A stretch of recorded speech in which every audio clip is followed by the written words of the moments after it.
हाँ दोस्तों, स्वागत है मेरा आपके अपने YouTube चैनल डी सी में। और काफी लंबे अरसे के बाद ये वीडियो मैं बना रहा हूँ अपने उन भाइयों के लिए जो मेरे वीडियो में कमेंट करते हैं कि भाई मुझे झाड़ सेवा आईडी दिला दो। तो भाई ये वीडियो आ गया है। तो वीडियो में बताता हूँ कि आपको झाड़ सेवा आईडी के लिए सबसे पहले मैं प्रोसेस बता देता हूँ।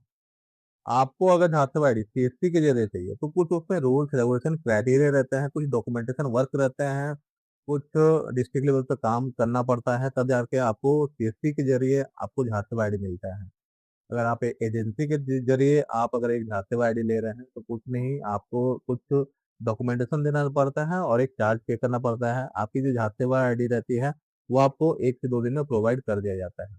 एजेंसी वाले में क्या होता है कि आपकी जो झाड़ सेवा आईडी रहती है वो 2 साल के लिए कॉन्ट्रैक्ट बेसिस में रहता है, टाइम पीरियड रहता है, या तो 5 साल के लिए रहता है।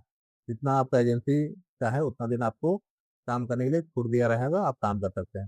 सीएससी के जरिए आप अगर झाड़ सेवा आईडी रहते हैं तो इसमें आपको प्लस पॉइंट क्या है कि जब तक आपका सीएससी आईडी है तब तक आप काम कर सकते हैं, लेकिन इसमें आपको ब्लैकलिस्ट नहीं होना है। यहाँ से वापस सीएससी के जरिए ब्लैकलिस्ट मीन्स क्या होता है कि बहुत सारे भाई क्या करते हैं, किन्हीं भी मतलब नागरिक का किसी का भी डॉक्यूमेंट्स का मतलब वो गलत प्रयोग करते हैं।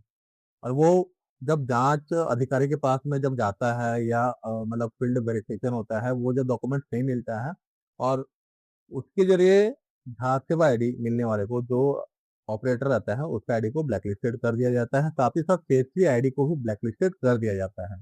तो भाई इससे थोड़ा सा संभल के रहो, अगर आप सीएससी के जरिए झासेवा आईडी ले रहे हो और काम कर रहे हो तो थोड़ा सा संभल के रहो। तो सबसे पहले मैं बता दूं कि झासेवा आईडी के लिए आपको एक एप्लीकेशन फॉर्म मिल जाएगा डिस्क्रिप्शन बॉक्स में, यानी कि वीडियो के लिंक में दिया हुआ है नीचे। जाओ डाउनलोड करो और फॉर्म को प्रिंट आउट करके फिलअप कर लो। ये उसका फॉर्म है। आपको जहाँ से एप्लीकेशन फॉर्म मिल जाएगा, यहाँ पर 3 नंबर है, CSC applicant full name, father name, husband name जो भी रहता है वो डाल देना है, सीएससी आईडी डाल देना है, जेंडर, मोबाइल नंबर यहाँ पर फ्रेश वाला डालना है। अगर आप पहले से पर्सनल आईडी बना के यूज कर रहे हैं उस नंबर को, तो आपको वो नंबर यहाँ पर नहीं डालना है, आपको फ्रेश वाला मोबाइल नंबर डालना है।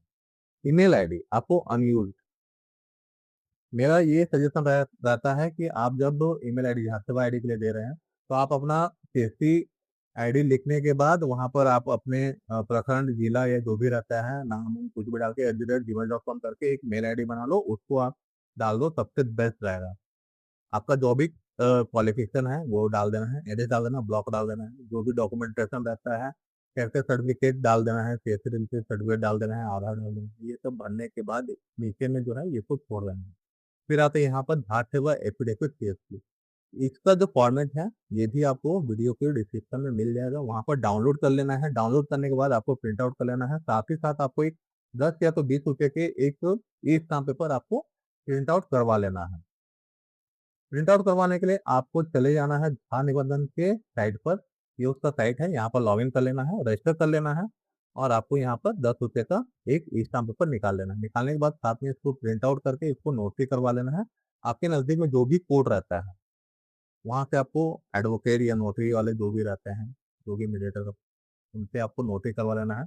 50-60 रुपये, 100 रुपये, 200 रुपये जो भी लेते हैं उनसे करवा लेना है। ये डॉक्यूमेंट को आपको सिंगल पीडीएफ बना के, आपको सिंगल पीडीएफ बना के आपके जो सीएससी के डिस्ट्रिक्ट मैनेजर रहते हैं उनको मेल करना है।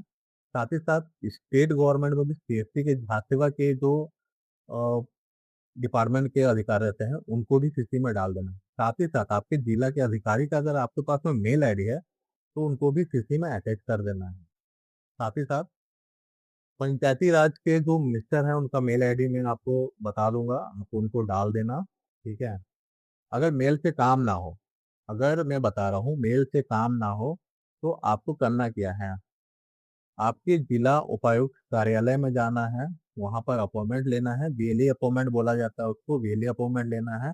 अप्लीकेशन लिखना है कि आपको सीएससी के जरिए झासेवा आईडी नहीं मिल रहा है, जिसके लिए आपने झासेवा आईडी के लिए अप्लाई किया हुआ है, ये डॉक्यूमेंट्स दे देना है।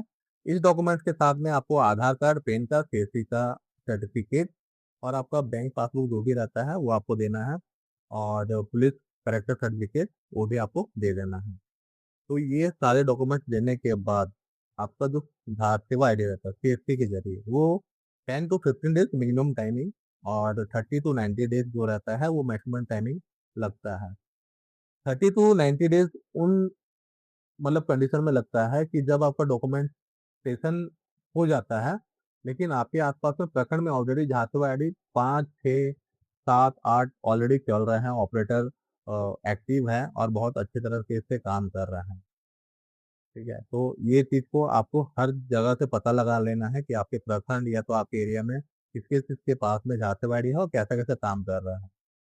इसके साथ में कुछ और भी क्राइटेरिया रहते हैं, सीएससी में ट्रांज़ैक्शन मैटर करता है। आपका ट्रांज़ैक्शन होना चाहिए 100 के आस-पास में। 100 ट्रांज़ैक्शन आपका सीएससी में रहेगा, तभी आप सेवा आईडी के लिए एलिजिबल रहते हैं।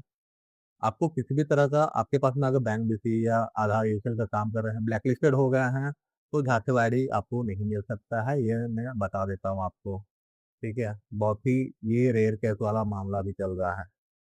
तो ये सारे डॉक्यूमेंट्स और फॉर्म को रेडी करके आपको जो प्रोसेस मैंने बताया ईमेल के ज़रिए और हार्ड कॉपी के ज़रिए, इस प्रोसेस में काम करेंगे तो आपको पेशे के ज़रिए झांसी आईडी मिल जाएगा। किसी के पास में किसी भी तरह का आपको रिक्वेस्ट या बोलने या किसी भी तरह का विनती करने की ज़रूरत नहीं पड़ेगा। आपकी इस वीडियो के ज़रिए मैं सब मैं प्रोसेस बता दिया हूँ, कैसे क्या करना है। तो भाई वीडियो अगर पसंद आया तो लाइक, शेयर, कमेंट ज़रूर कीजिएगा। कुछ अगर सुझाव देना हो, फीडबैक देना हो तो ज़रूर बताइएगा। तब तक के लिए मिलते हैं। जय हिंद, जय भारत।